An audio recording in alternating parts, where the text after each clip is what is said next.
Hello everyone, welcome to Yukta Naveen vlogs. ನಾನಿವತ್ತು ಊರ್ಲಲ್ಲಿ ಹೇಗೆ ಈಸಿಯಾಗಿ ಸೊಪ್ಪು ಚಟ್ನಿ ಮಾಡೋದು ಅಂತ ತೋರಿಸ್ಕೊಡ್ತೀನಿ, ಬನ್ನಿ. ಅದಕ್ಕೆ ಮೊದಲಿಗೆ 1 ಕಪ್ ಆಗೋಷ್ಟು ಅರವೆ ಸೊಪ್ಪನ್ನ ನೀಟಾಗಿ ಕ್ಲೀನ್ ಮಾಡಿ ವಾಶ್ ಮಾಡಿ ಇಟ್ಕೊಂಡಿದ್ದೀನಿ. ಈಗ ಒಂದು ಮೀಡಿಯಮ್ ಸೈಜ್ ಈರುಳ್ಳಿ, ಹಾಗೆ ಒಂದು ಟೊಮ್ಯಾಟೊ, ಸ್ವಲ್ಪ ಕೊತ್ತಂಬರಿ, ಸ್ವಲ್ಪ ಬೆಳ್ಳುಳ್ಳಿ, ಸ್ವಲ್ಪ ಹಸಿಮೆಣಸಿನ್ಕಾಯಿ ಖಾರಕ್ಕೆ ರೆಡಿ ಮಾಡಿ ಇಟ್ಕೊಂಡಿದ್ದೀನಿ. ಈಗ ಒಂದು ಈರುಳ್ಳಿನ ಚಿಕ್ಕದಾಗಿ ಕಟ್ ಮಾಡಿ ಇಟ್ಕೊಂಡಿದ್ದೀನಿ, ಅದು ಒಗ್ಗರಣೆಗೆ. ಈಗ ಒಂದು ಬಾಣಲಿಗೆ 3-4 ಟೀ ಸ್ಪೂನ್ ಆಗೋಷ್ಟು ಎಣ್ಣೆ, ಸ್ವಲ್ಪ ಸಾಸಿವೆ, ಸ್ವಲ್ಪ ಕಡಲೆಬೇಳೆ, ಸ್ವಲ್ಪ ಉದ್ದಿನಬೇಳೆ, ಹಾಗೆ ಹಸಿಮೆಣಸಿನ್ಕಾಯಿ. ಈಗ ಉದ್ದಕ್ಕೆ ಕಟ್ ಮಾಡಿ ಇಟ್ಕೊಂಡಿರುವ ಒಂದು ಈರುಳ್ಳಿ, ಹಾಗೆ ಸ್ವಲ್ಪ ಬೆಳ್ಳುಳ್ಳಿನ ಹಾಕ್ಕೊಂಡು ಫ್ರೈ ಮಾಡ್ಕೊಳ್ಳೋಣ. ಅದು ಸ್ವಲ್ಪ ಫ್ರೈ ಆದಮೇಲೆ ನಾವು ಕಟ್ ಮಾಡಿ ಇಟ್ಕೊಂಡಿರುವ ಒಂದು ಮೀಡಿಯಮ್ ಸೈಜ್ ಟೊಮೆಟೊನ ಆ್ಯಡ್ ಮಾಡಿ, ಅದಕ್ಕೆ ಸ್ವಲ್ಪ ರುಚಿಗೆ ತಕ್ಕಷ್ಟು ಉಪ್ಪನ್ನ ಆ್ಯಡ್ ಮಾಡಿ ಚೆನ್ನಾಗಿ ಫ್ರೈ ಮಾಡ್ಕೊಳ್ಳೋಣ. ಇದರ ಹಸಿ ವಾಸನೆ ಎಲ್ಲ ಚೆನ್ನಾಗಿ ಹೋಗಬೇಕು. ಈಗ ಅದಕ್ಕೆ ನಾವು ವಾಶ್ ಮಾಡಿ ಇಟ್ಕೊಂಡಿರುವ ಸೊಪ್ಪನ್ನ ಆ್ಯಡ್ ಮಾಡಿ ಚೆನ್ನಾಗಿ ಫ್ರೈ ಮಾಡ್ಕೊಳ್ಳೋಣ. ಇದು ನಾವು ಕಡ್ಡಿಯ ಸೇರಿಸಬಾರ್ದು, ಎಳೆಯದಾಗಿದ್ದರೆ ಮಾತ್ರ ಕಡ್ಡಿ ಸ್ವಲ್ಪ ಮಾತ್ರ ಆ್ಯಡ್ ಮಾಡಬೇಕು. ಎಲೆ ಜೊತೆ ಇರುತ್ತಲ್ಲ ಆ ಕಡ್ಡಿ ಮಾತ್ರ, ಬಟ್ ಇದಕ್ಕೆ ಜಾಸ್ತಿ ಕಡ್ಡಿ ಸೇರಿಸಬಾರ್ದು, ಚೆನ್ನಾಗಿರಲ್ಲ. ಬರೀ ಎಲೆ ಮಾತ್ರ ತಗೊಂಡು ಮಾಡ್ಕೊಳ್ಳಿ. ಈ ಥರ ನಿಮಗೆ ಸಿಂಪಲ್ ಆಗಿರೋ ರೆಸಿಪೀಸ್, ಟ್ರೆಡಿಷ್ನಲ್ ರೆಸಿಪೀಸ್ ಬೇಕು ಅಂದರೆ ನಮ್ಮ ಚಾನಲ್ನ ತಪ್ಪದೆ ಸಬ್ಸ್ಕ್ರೈಬ್ ಮಾಡ್ಕೊಳ್ಳಿ. ಈಗ ಸ್ವಲ್ಪ ಕೊತ್ತಂಬರಿ ಸೊಪ್ಪನ್ನ ಆ್ಯಡ್ ಮಾಡಿದ್ದೀನಿ.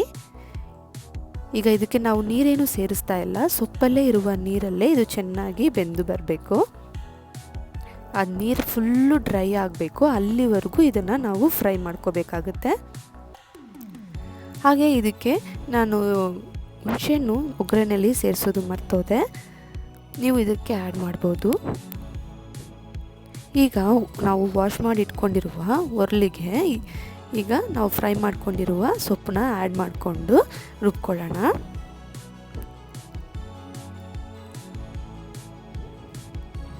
ತುಂಬಾ ಚೆನ್ನಾಗಿರುತ್ತೆ, ತುಂಬಾ ಟೇಸ್ಟಿಯಾಗಿರುತ್ತೆ.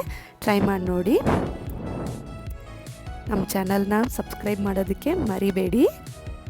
ಈಗ ಸ್ವಲ್ಪ ಉಪ್ಪನ್ನ ಇಲ್ಲೂ ಆ್ಯಡ್ ಮಾಡ್ತಾಯಿದ್ದೀನಿ, ಆಗಲೇ ನಾನು ಸ್ವಲ್ಪ ಸೇರಿಸಿದ್ದೆ, ಈಗ ಇನ್ನೂ ಸ್ವಲ್ಪ ಆ್ಯಡ್ ಮಾಡ್ಕೊಳ್ತಾ ಇದ್ದೀನಿ.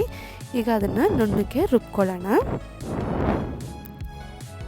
ನಾನು ಆಗಲೇ ಹೇಳಿದ್ನಲ್ಲ, ಒಗ್ಗರಣೆಗೆ ನಾನು ಮರ್ತೋದೆ ಹುಣಸೆಹಣ್ಣು ಆ್ಯಡ್ ಮಾಡೋದು, ಸೊ ನಾನು ಇಲ್ಲೇ ಆ್ಯಡ್ ಮಾಡ್ಕೊಳ್ತಾ ಇದ್ದೀನಿ. ಈಗ ನೋಡಿ ಆಗಿದೆ, ಇಷ್ಟು ನುಣ್ಣಗೆ ರುಬ್ಕೋಬೇಕಾಗುತ್ತೆ. ಈಗ ಇದಕ್ಕೆ ಮತ್ತೆ ಒಗ್ಗರಣೆಗೆ 2-3 ಟೀ ಸ್ಪೂನಷ್ಟು ಎಣ್ಣೆ, ಸ್ವಲ್ಪ ಸಾಸಿವೆ, ಸ್ವಲ್ಪ ಕರಿಬೇವು, ಹಾಗೆ ಸ್ವಲ್ಪ ಈರುಳ್ಳಿ, ನಾವು ಕಟ್ ಮಾಡಿ ಇಟ್ಕೊಂಡಿದ್ವಲ್ಲ ಒಂದು ಈರುಳ್ಳಿ, ಆ ಈರುಳ್ಳಿನ ಆ್ಯಡ್ ಮಾಡಿಕೊಂಡು ಚೆನ್ನಾಗಿ ಫ್ರೈ ಮಾಡ್ಕೊಳ್ಳೋಣ. ಸ್ವಲ್ಪ ಈರುಳ್ಳಿ ಫ್ರೈ ಆಗಲಿ. ಅದು ಫ್ರೈ ಆದಮೇಲೆ ನಾವು ರುಬ್ಕೊಂಡಿರುವ ಸೊಪ್ಪನ್ನ ಇದರಲ್ಲಿ ಆ್ಯಡ್ ಮಾಡೋಣ. ಇದರಲ್ಲಿ ಆ್ಯಡ್ ಮಾಡಿಬಿಟ್ಟು 1-2 ನಿಮಿಷ ಇದರಲ್ಲಿ ಫ್ರೈ ಮಾಡಿ ಸಾಕಾಗುತ್ತೆ.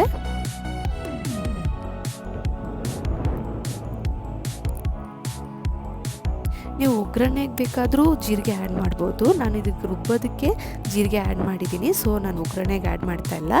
ಈಗ ನಾನು ಒರಳು ವಾಶ್ ಮಾಡಿಕೊಂಡಿರುವ ಆ ಸೊಪ್ಪಿನ ನೀರಿರುತ್ತಲ್ವ, ಅದನ್ನು ಸ್ವಲ್ಪ ಮಾತ್ರ ಆ್ಯಡ್ ಮಾಡಿ ಇದು ಮಿಕ್ಸ್ ಮಾಡ್ಕೊಳ್ತಾ ಇದ್ದೀನಿ.